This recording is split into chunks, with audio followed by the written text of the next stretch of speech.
삼성 바이오로직스, 요즘 줄여서 삼바라고들 아마 들어보셨을 텐데요.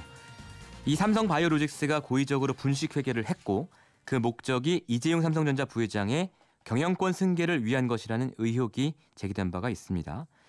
그리고 드디어 어제 금융위원회 산하에 있는 증권선물위원회가 심의 결과를 내놨는데요.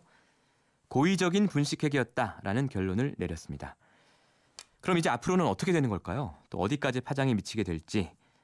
국회 안에 삼성 전문가로 통하는 분 중 한 분이기도 하죠. 바른미래당 최이배 의원 연결해 보겠습니다. 의원님 안녕하세요. 예, 안녕하십니까. 네, 의원님. 우선 이 삼성 바이오로직스의 분식회계 의혹 굉장히 복잡하고 어려운 사건인데요. 이걸 좀 최대한 간단하게, 좀 어려운 미션이지만 간단하게 좀 설명을 좀 부탁드립니다. 삼성물산이라는 삼성에서 이제 제일모직이라는 회사가 이재용 회장이 지분을 가장 많이 가지고 있는 핵심적인 회사입니다. 그렇습니다. 이 제일모직이 삼성 바이오로직스 삼바를 가지고 있는데요. 이 삼바가 또 그 밑에 삼성 바이오 SP라는 회사를 가지고 있습니다. 에피스요? 그래서 SP라는 회사의 가치 평가를 어떻게 하느냐에 따라서 결국은 제일모직의 가치 평가가 달라지는 것이고요. 이 중간에 이제 삼바가 이 SP의 주식 가치를 높이기 위해서 고의적으로 분식회계를 한 것이다. 그래서 그게 합병을 앞두고 한 것이 아니냐라는 의문인데요. 아무튼 2015년에 삼성 바이오로직스가 삼성 바이오 SP를 종속회사에서 관계회사로 회계 변경을 하면서 평가 이익을 4.5조 원을 이제 이익을 늘어난 것으로 이제 평가를 한 것이 문제가 된 것입니다. 네.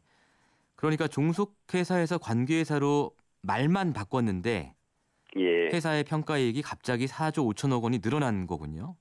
그렇습니다. 근데 이제 어제 증권선물위원회에서 이게 고의적인 분식회계였다 이렇게 결론을 내렸는데 그렇다면 이 결론의 의미는 어떤 것이 될까요? 이거는 단순하게 삼성 바이오만의 문제가 아니라요. 앞서 말씀드린 대로 제일모직과 삼성물산이 합병하는 과정에서 제일모직의 가치 평가를 높이려는 어떤 의도였다라고 이제 의구심이 있고요. 그것이 맞다라고 하면 결국 현재 이재용 부회장이 삼성그룹의 지배권을 강화하기 위해서 이제 그 제일모직과 삼성물산 합병한 것이 결국 정당성을 확보하지 못하고 결국 이 이재용 부회장의 전반적인 경영권 승계가 흔들릴 수 있는 그런 큰 의미가 있습니다. 그렇다면 이 이재용 삼성전자 부회장의 경영권 그리고 지금 이거 관련해서는 재판도 진행 중이지 않습니까? 예, 맞습니다. 이 재판에도 영향이 있을 수밖에 없겠군요. 그렇습니다. 지금 삼성이 이제 그 합병하는 과정에서 국민연금이 찬성을 하는 것이 너무나 필요했습니다. 국민연금이 당시에 합병에 반대를 하면 합병이 안 될 수도 있었던 상황이기 때문에 이재용 부회장은 박근혜 대통령을 만나서 국민연금이 찬성을 해달라는 것을 청탁했을 것이다. 그리고 그 대가로 뇌물을 줬을 것이다라는 부분에 대해서 현재 재판이 진행 중이고요. 만일 이번에 이 분식회계로 인해서 뭔가 그 의도를 가지고 했다라는 것이 나온다면 결국 이재용 부회장의 청탁도 있었고 박근혜 대통령은 뇌물을 받은 것이다라는 것이 보다 명확해지는 정황이 성립이 됩니다. 그럼 현재 대법원에 있는 이재용 부회장의 재판과 박근혜 전 대통령의 재판이 모두 이제 그 두 분에게는 불리해지는 결론으로 날 수도 있다라고 생각합니다. 그러니까 이재용 부회장의 1심에서는 경영권 승계에 대한 묵시적 청탁의 존재를 인정을 했고요. 2심에서는 이제 묵시적 청탁이 없었다라고 지금 판단을 내렸지 않습니까? 그런데 이번에 증권선물위원회가 삼성 바이오로직스가 고의적 분식회계다라는 말은 결국은 경영권 승계를 위한 것이었다라는 얘기이기 때문에 결국은 이제 대법원에서 영향을 줄 거다 이런 예측이신데요. 맞습니다. 근데 대법원은 사실은 어떤 사실심이 아니라 법리심이지 않습니까? 그렇기 때문에 이게 그 2심으로 다시 돌려보내지 않는 한 결론이 바뀌기 어려울 거다 뭐 이런 얘기도 있더라고요. 검찰에서 이번에 그 분식회계에 대한 판단에 대해서 예. 다시 의견서를 제출은 할 수 있을 거고요. 예. 그게 법원에서도 충분하게 이제 법률심을 하지만 정황들에 대한 그 변화에 대한 어떤 확증을 또 가지고 있고, 예. 무엇보다도 박근혜 대통령은 뇌물을 받은 거다, 청탁이 있었다라고 인정을 했거든요. 네. 근데 이재용 부회장에 대해서는 청탁이 없었다, 뇌물이 아니다라는 그렇습니다. 쪽으로 예. 결론이 예. 서로 다르게 났기 때문에 예. 대법원에서 지금 굉장히 좀 판단이 어려운 상황에서 이러한 정황들이 추가로 들어간다면 예. 제가 보기에는 이재용 부회장의 재판에서는 네. 파기환송될 가능성이 높아진다고 봅니다. 네. 대법원이 파기환송을 하고 파기환송심에서 이제 새로운 사실관계를 반영해서 새로 재판을 예. 하게 되는 그런 형태가 되겠군요. 예. 자, 일단은 이렇게 됐는데 앞으로 어떻게 될지도 참 궁금해요. 왜냐하면 많은 분들이 또 투자를 하셨고 이런 상황이기 때문에요. 맞습니다. 예. 오늘부터 이제 주식 거래는 정지가 되는데요. 이게 예. 상장 폐지가 될 거다 안 될 거다 뭐 많은 예측들이 있지 않습니까? 네. 의원님께서는 어떻게 보세요?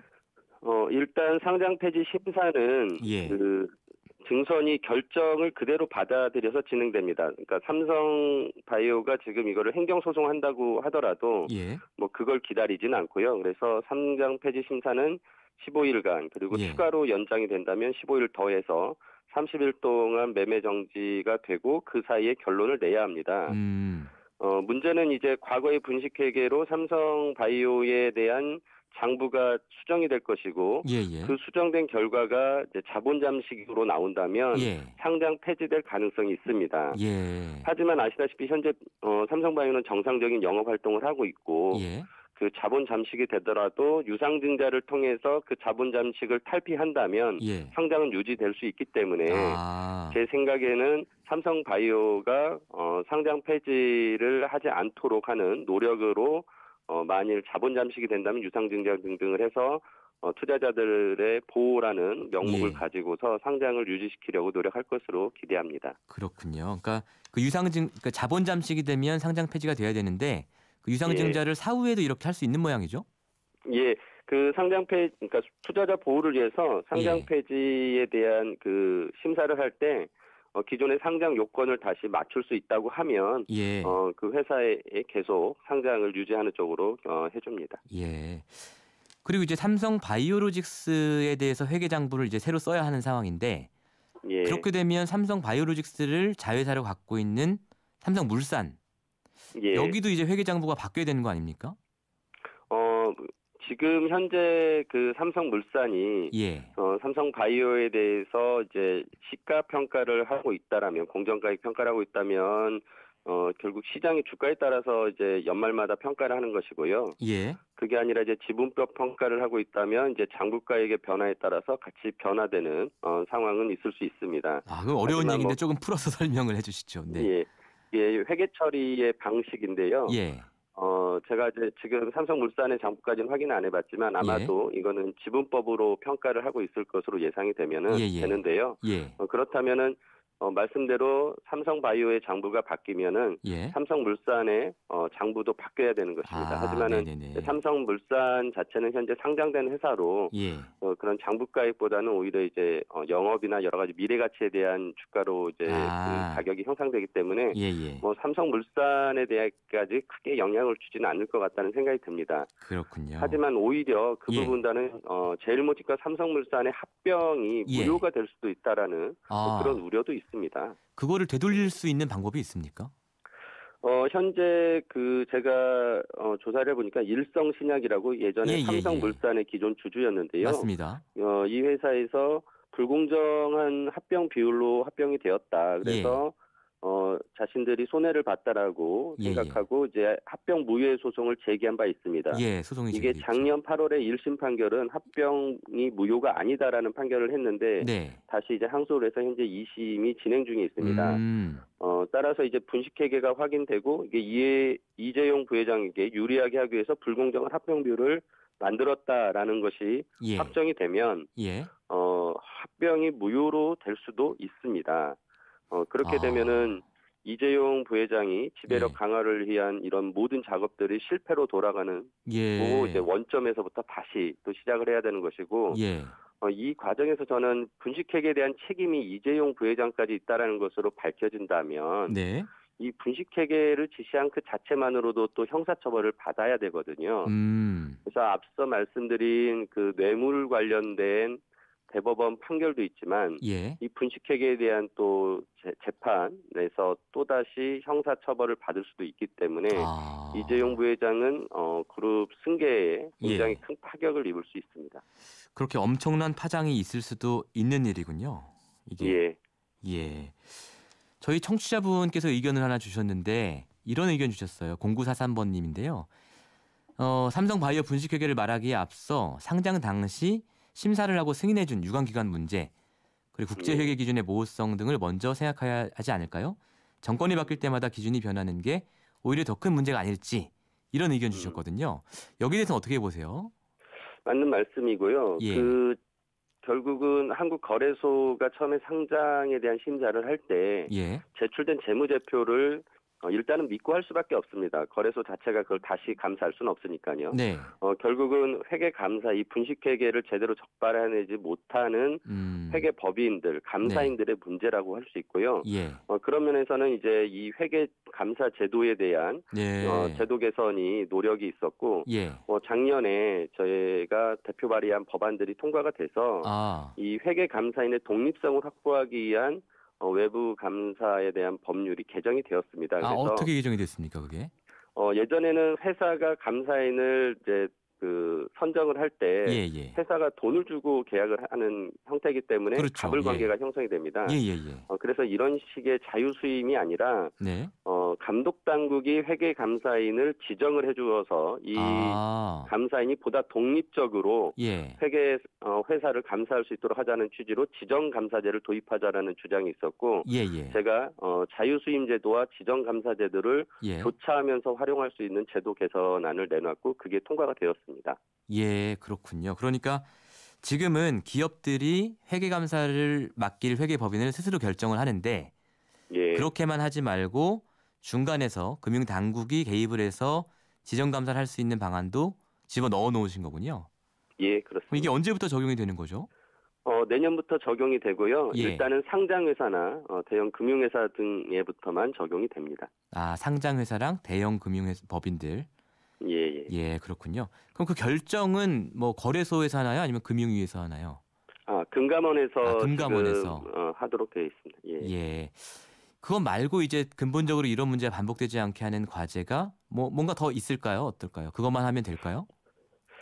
결국은 투명한 경영 그리고 정도 경영이 될 수 있게 이런 불법 경영이 나타났을 때 책임을 명확하게 물어야 됩니다. 지금까지는 이제 흔히 저희가 재벌 봐주기 판결 등이라고 많이 비판을 했는데요.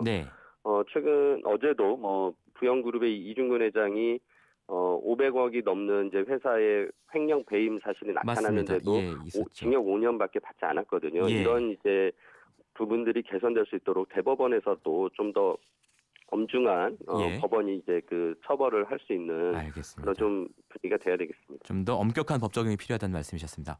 오늘까지 말씀 잘 들었습니다. 예, 감사합니다. 네, 지금까지 바른미래당 최희배 의원과 삼성 바이오로직스 문제에 대해서 이야기 나눠봤습니다. 평일 아침 7시 20분 시민보의 시선 집중.